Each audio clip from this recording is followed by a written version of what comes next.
Assalamu alaikum wa rahmatullahi wa barakatuh to some of you, and peace out to the rest of you. Hit the share button because the message is more important than the messenger.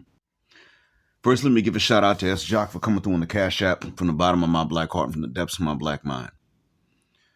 You sent emails, and I see as much as I possibly can. But I've been bad about emails lately because I'm trying to get my students ready for the final exam that they're about to take starting a week from yesterday. And my students are still repeating the same errors in English that they repeated when I met them at the beginning of the semester in January. I've narrowed down the majority of their speaking errors to 5 errors. And I presented them these 5 errors less than a month after I met them. Tuesday, February 4th, I presented to them these 5 errors. You could really say 6 because there are 2 errors that involve the use of the word be, but those 2 errors are 2 sides of the same coin. So it's truly 6, but 2 of them are under one umbrella. They have not fixed their errors for the most part. They continue to ask questions in the grammar of their own answers. They continue with subject-verb disagreement. They continue using the present tense verbs when they're talking about the past. I've taught them shortcuts to get around all of these things for when they get confused, and they just ignore them. And they really have shown that the reason why they struggle is because they want to speak without thinking instead of thinking and then speaking. And I've had to tell them before, this is not an insult when I tell you this, unless you insist that it is. But the problem is that you don't want to think before you speak. You want to speak without thinking. And I'm never going to teach you how to do that because, well, in Arabic, you could do it because you've done it for so long. You spoke in Arabic for so long that you can do that. But when it comes down to English, it is new, and you're going to have to think, and you're going to have to think before you speak. And you can't speak without thinking in English in the beginning. And you're going to have to go through it this way. Then you will be in a position to start speaking before you think about how to say it correctly. But in the beginning, you're going to go through a stage in which you have to think about how to say it correctly. Then you say it. You're just going to have to go through that. And if you try to bypass that stage because you don't want to burn extra calories to think, you will always be stuck sounding like you were retarded in English. Always. You will not get to the level that others before you have reached because they simply went through the steps. And I've been so busy with him trying to get them to correct very basic mistakes and write essays that I haven't really checked my email as often as I should. I have just recently in the last few days begun to really take a look at it. But as Jock, as I've told you guys, has informed a lot of my international perspective outside of the Middle East. And I really think that I should have spent more time giving him credit for this. When I do my series on Buy Me a Coffee about Dennis Sperling and his lawsuit against African nations for reparations, a lot of what I know about that has been informed by links that S. Jock has sent. And S. Jock sent a link that was very important. I'm going to talk about this before I get ready. So I get ready for work. And that link is to Afro Think Tank's video. And Afro Think Tank has talked before about Pan-Africanism, and he doesn't believe that there is a solution for Black people. Ironically, Bilal of the Features has debunked a lot of his points. He thinks that Islam is a colonizer religion. And it's not. That's not what Islam is. Islam is not responsible for the colonization of Africa. It was Africans, tropical Africans, that spread Islam in tropical Africa. There wasn't a non-tropical army that could have gone into Africa and invaded like that. It wasn't going to be the case. You couldn't march a tightly formed army in the tropics like that without them getting sick unless they came from a similar climate and already had immunities. Back then, they did not. They simply didn't. So, no, that wasn't going to work.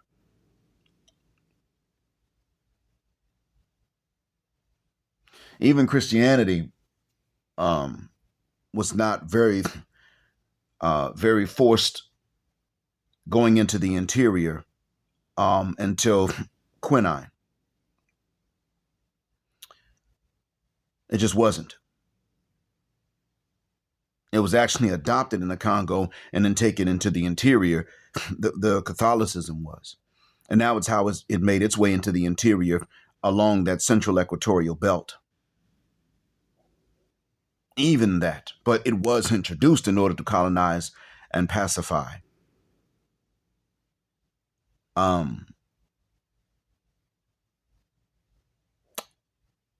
With that being said,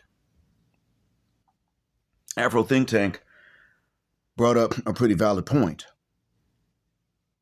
And that is that if you are going to scream out FBA all day, then you can't throw your support behind Ibrahim Traore. And my question is, when Ibrahim Traore shows up as the leader that an African nation needs at the time that African nations need this, and he's also along with the heads of the other Sahel states for which they have formed an alliance, and Chad is in its orbit in a good way. My question then becomes, why then all of a sudden?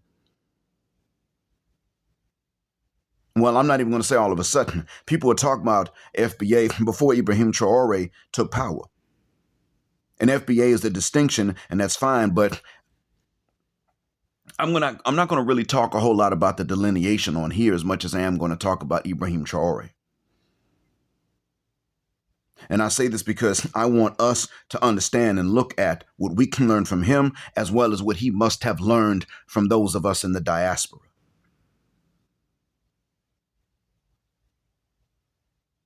The issues that we have faced in terms of being dominated by other people who are the least deserving of any dominance over anybody on the planet at all is the same on both sides of the planet. It is always someone paler and with no sympathy for us or not enough in positions to dictate to us certain things they would never tolerate being dictated to them, even if these things were right. I understand why a lot of us are paranoid. I understand why SWB has some of that blackanoia. I get it. It's not always right, but I get where that comes from. The U.S. has largely been somewhat of an exception. Apparently, Black Brazil too. But yeah, it's largely been an exception. Black folks who could pass would rather have spied on white folks and ratted them out. And that was one of the things that was mentioned in that movie. It was shown, it was depicted in that movie, Sinners. Mary's loyalty was not to white folk. She was willing to go out there and talk to some strange, spooky, scary white folk to go and spy and then go back and go back and tell Stack if they were good or not. And she came back with the goal to show. But the problem is that she had been bitten already by that point. But the other thing, too, was that she was the one that pulled a pistol on them. When they spooked her out, she pulled that pistol and pointed it at them and said, I'm leaving now, and I think y'all should too. She had to be attacked, bitten, and infected.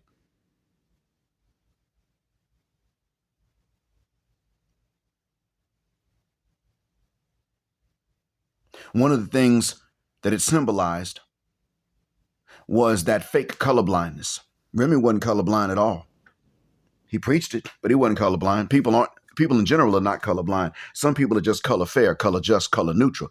But, you know, the U.S. was an exception in that regard. When you start looking at the history around the world, it's pretty much been you get less melanin and you start trying to dominate people that have more. And everybody's wondering why the hell this happens. And even when you get populations that have less melanin descending from populations with more, they start trying to dominate even the populations that either are or that resemble their parent populations. And we're trying to figure out what the hell that's about. Well, I done already told you what the solution is because we have it. It's right there. For us, it's right there. We can see what the hell that came from. We can see who it came from. We can see all of that. It's plain as day to us. It ain't no mystery to us. When I say us, I'm talking about those of us that are Muslim and awake and aware, not just inheriting it from mom and dad. I'm talking about actually knowing that the devil is real and therefore what the devil's motives are going to be when he decides to act, because he can do that. I'm talking about that. And I'm letting you guys know, man, that's not something to shake a stick at. The devil's a clear enemy, so take him as one. And Ibrahim Traore is pretty much looking at the colonizers and the oppressors, and he's saying anybody can come to me neutral. This man is not a fire-breathing dragon. It is not like that. But he is also saying that we are going to deal with nations as equal nations. The sovereignty, if you believe in the sovereignty of human beings at all, is going to be equal. So if there's national sovereignty, then this national sovereignty is going to be for each nation over itself. It is not going to be for a nation over another nation. He does not want to go into the coastal countries and just take their ports away. He's not doing that. Now, Morocco stepped in, and I don't really trust the Moroccan king. I've told my wife multiple times, stop suggesting that we go visit Morocco. I don't feel safe there. I cussed out the king already, and I do it again. He gave in to pressure from France and from the States. Therein is where I think that the undoing is. That is what I fear for not only Burkina Faso, but for the Sahel States Alliance. But we're going to have to be willing to take a look and learn something. Because you see, a lot of the anti-imperialism that you see in and outside of the states, a lot of that has come from a synergy of people both in and outside of the states. It doesn't have a beginning in the states, and it doesn't have a beginning outside the states. It has a beginning with both. That's what it's about. A lot of this anti-oppressive sentiment comes from a human instinct for morality anyway. The leader of Vietnam at the time studied in the United States. He had been to some of the Marcus Garvey meetings. He was able to go. What does that tell you about us?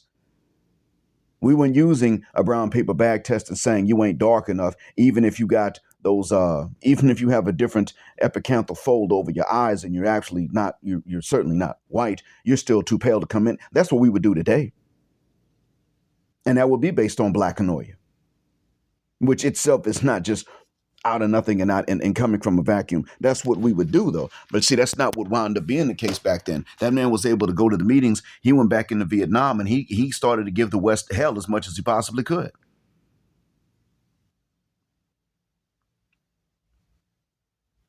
The U.S. didn't win that one. The reason that the U.S. didn't get his butt handed to it is because it wasn't fighting on U.S. soil, but they lost in Vietnam. They had to just cut their losses and take off, and it became Vietnam again, North and South alike, Vietnam. It had to be that way. And now its economy is one of the fastest growing, I think, in that region.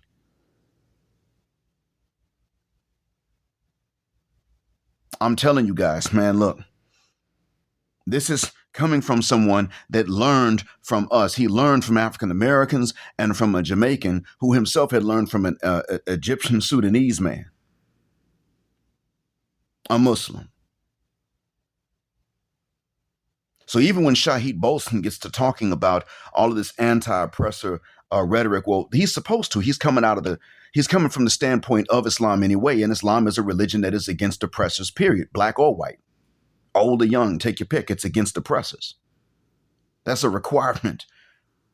You can't sit up and claim this faith if you're not against oppressors. But by the same token, I want you guys to keep in mind and understand too that this is not coming from this isn't coming from a lot of us think that we have to take a look at something that's actually a solution and throw it off to the side. It is not coming from us being so-called blackanoid. And that's why I want to talk about this thing called black fatigue. Now, NH fatigue is very legitimate, and we've had that for a long time. That's nigger habits fatigue. We've been had that kind of fatigue. The niggas with the bad habits have nigger habits fatigue. They get sick of that. They get sick of clubbing on the weekends. Because you go clubbing on the weekend and then what? It's a cycle. Work in a week, spend your money at the club on the weekend, go back to work for the next week, hope you saved up enough to eat with throughout the week till you get the next paycheck. It's cyclical. You go to the club, you ain't pulling hoes because they all looking for the same few ballers. So they get sick and tired of this stuff. They get sick of it. They're tired of it. And they're the ones with the end habits. So that type of fatigue has always existed. We just now misnaming it black fatigue.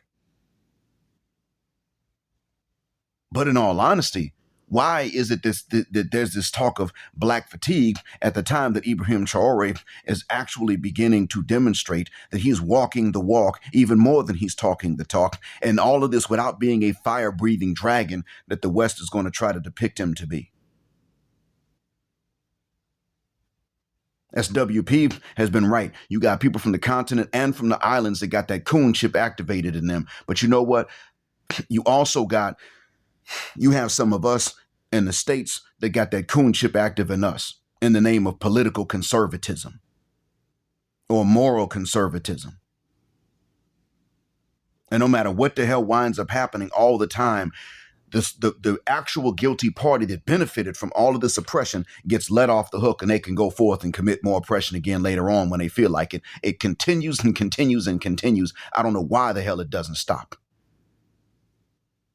It just keeps on going.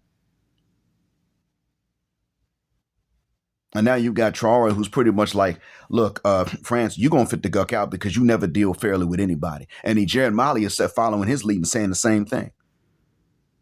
Maybe not even following his lead. It could just be that they've come to this agreement. Look, we're with the exception of Mali, we're landlocked.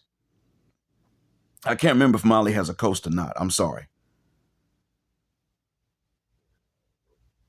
I think Mali does not. I believe it's Mauritanian. I'm mixing the coastlines up. Whatever the case is, they're looking at that saying, okay, look, we're landlocked. Yeah, we're landlocked. So there's certain things we don't have.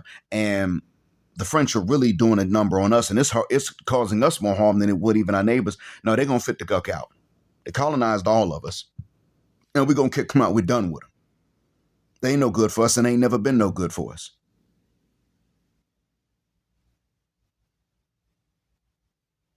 So how about they fit the guck out this mother cuss word? Gone. Gone, France. Get on somewhere with that. Take these terms and shove them up your rear. We're done. And now France, after already facing a bedbug infestation about which they could do nothing, and then a power outage about which they can do nothing, and that affected even parts of the Iberian Peninsula, France is trying to figure out, well, what is we going to do now? I've always stated the ones that should probably be enslaved the first might be the French. And I can't wait. I can't wait for France to become the ghetto of Europe and the ghetto of Europe, and Europe become a ghetto. Can't wait.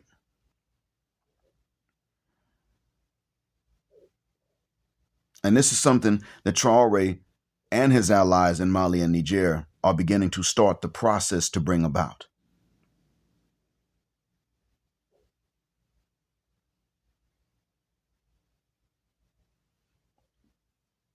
This is not the time to be isolationist. I already promised that I was only going to go really in depth about Black international relations on Buy Me a Coffee. From here on out, I made that promise. And so that I'm going to say going more in depth there. But on here, I am going to say, and I know this because of not only the news, but I know this largely from S. Jock, that we're going to have to keep an eye on Ibrahim Traore to learn from him. Because the way that he is dealing as the president of a nation is not identical to how we will be dealing with people of other groups, especially of other people of color and white folk too. See, a lot of us get so obsessed with how we're going to look at other people of color that we actually forgot that we still have to keep an eye on Massa's grandkids, his granddaughter. We still got to keep an eye on Karen and Becky and Amber and Chad. We still got to keep an eye on them. We have a special understanding with them. Yeah, that's true. But that understanding we have with them is that they're not going to abide by their implicit agreements. That's the understanding. They know and we know that they are not going to keep promises to us that are going to benefit us and cost them. No matter how well we do the same, that they're not going to do that. We have a special understanding with them. You're not going to vote the rich out of their wealth or the powerful out of their power. That's the understanding we have with them.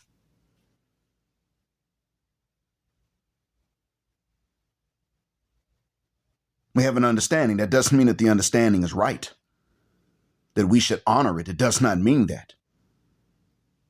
So what I want to state to the rest of us is that we can't keep taking our eyes off of them. We cannot afford to ignore other POC that want to beat him, and we cannot afford to ignore them whom the other POC want to be and replace him from whom they want acceptance. You can't do either one. It's nuance, and a lot of us hate that. And that's because it involves a type of mental multitasking. And we just don't like that. Arabs don't like it. We don't like it. But we're going to have to learn from him, because the way that he's handling things as a president of a nation, and his allies too, and the alliance, are ways that we're going to have to start taking a look at dealing with other people whenever we're talking about how to deal with anything that we own that is actually our right. Whether it's a house, a car, some land, some minerals, any of these things, we have to start looking at two underlying principles. One is a proverb: fair exchange is no robbery. And we're looking for fair exchange. We're not trying to rob you, Massa, Mr. Charlie, but we got to be we have to be on guard in case you try to rob us. And then the other one is, the other underlying principle is, would they accept these terms if we had offered them to them? No? Well, then we're not accepting those terms. And this is something that Black men are going to have to learn in the context, we're already learning this in the context of the gender war and gender relations. We're looking at these ladies and we're saying, you wouldn't tolerate certain things if we offered them to you, so you don't get to offer them to us. Close your mouth. We don't want to hear it. Get out my face with that mess. I chase you down to pay your bills. Get out my face. I don't even want to discuss that. That's insulting to even talk about. I chase you down and court you to pay your bills. And you outnumber me. No, you know what? You want me to do all of that? You come see me. Convince me. I'm done. We're beginning to wise up like that. And they're talking about they're not even being approached anymore. And why should they be?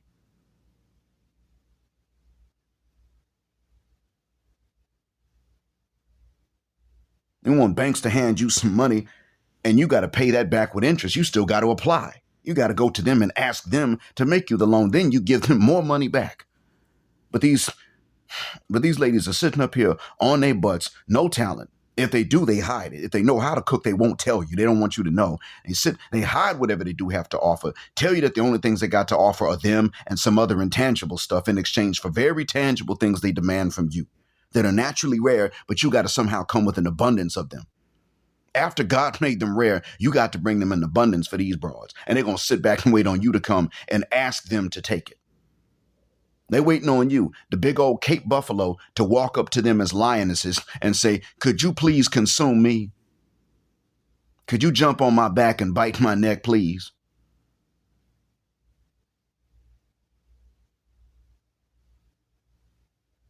We're already looking at it at that we're looking at that particular situation the right way now. We're beginning to, and that's good. And now we're going to have to start looking at everything else the same way. Jet magazine. No more, no longer can they come along and just buy that. Ebony. No longer can they come along and just buy that. Any of our creative talent. Ryan Coogler said the rights are going to revert back to me after a certain number of years. And that's it. And they took that deal. And we're going to have to stop and think about how we can get more of this, because I can tell you this, Burkina Faso is moving up. All of a sudden, the resources that weren't there for it to move up are there because they're not taking bad deals from anybody else anymore. That's why. That's the reason for it.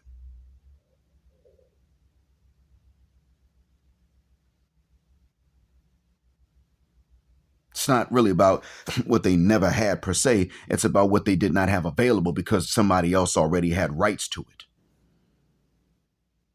I guess what I'm saying is this: Ibrahim Traore is showing us a lesson that you can sum up in one particular phrase. And I've heard it before, but I don't know how old it's been around, how old it is, how long it's been around.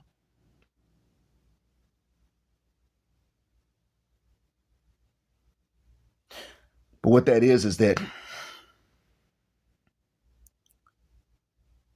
what he's showing us, and is what I want us to understand, and that is that in trade, you don't get what you deserve, you get what you negotiate. In war, you get what you win.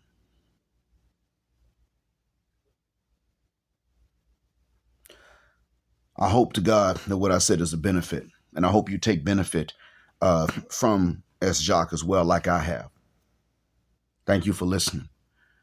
As always, black heart, black mind, black out. Assalamu alaikum, and black heterosexual non-select male power, because they don't like it, and black patriarch until extinction of judgment day. Thank you for flying with us here on Jet Black Air, where the phrase jet black is also a verb. Keep jet black with us till the wings and the wheels fall off, and when you land at your destination and go about your day there, I hope that you go through it with the benefit of what you just heard here. Gender justice forever.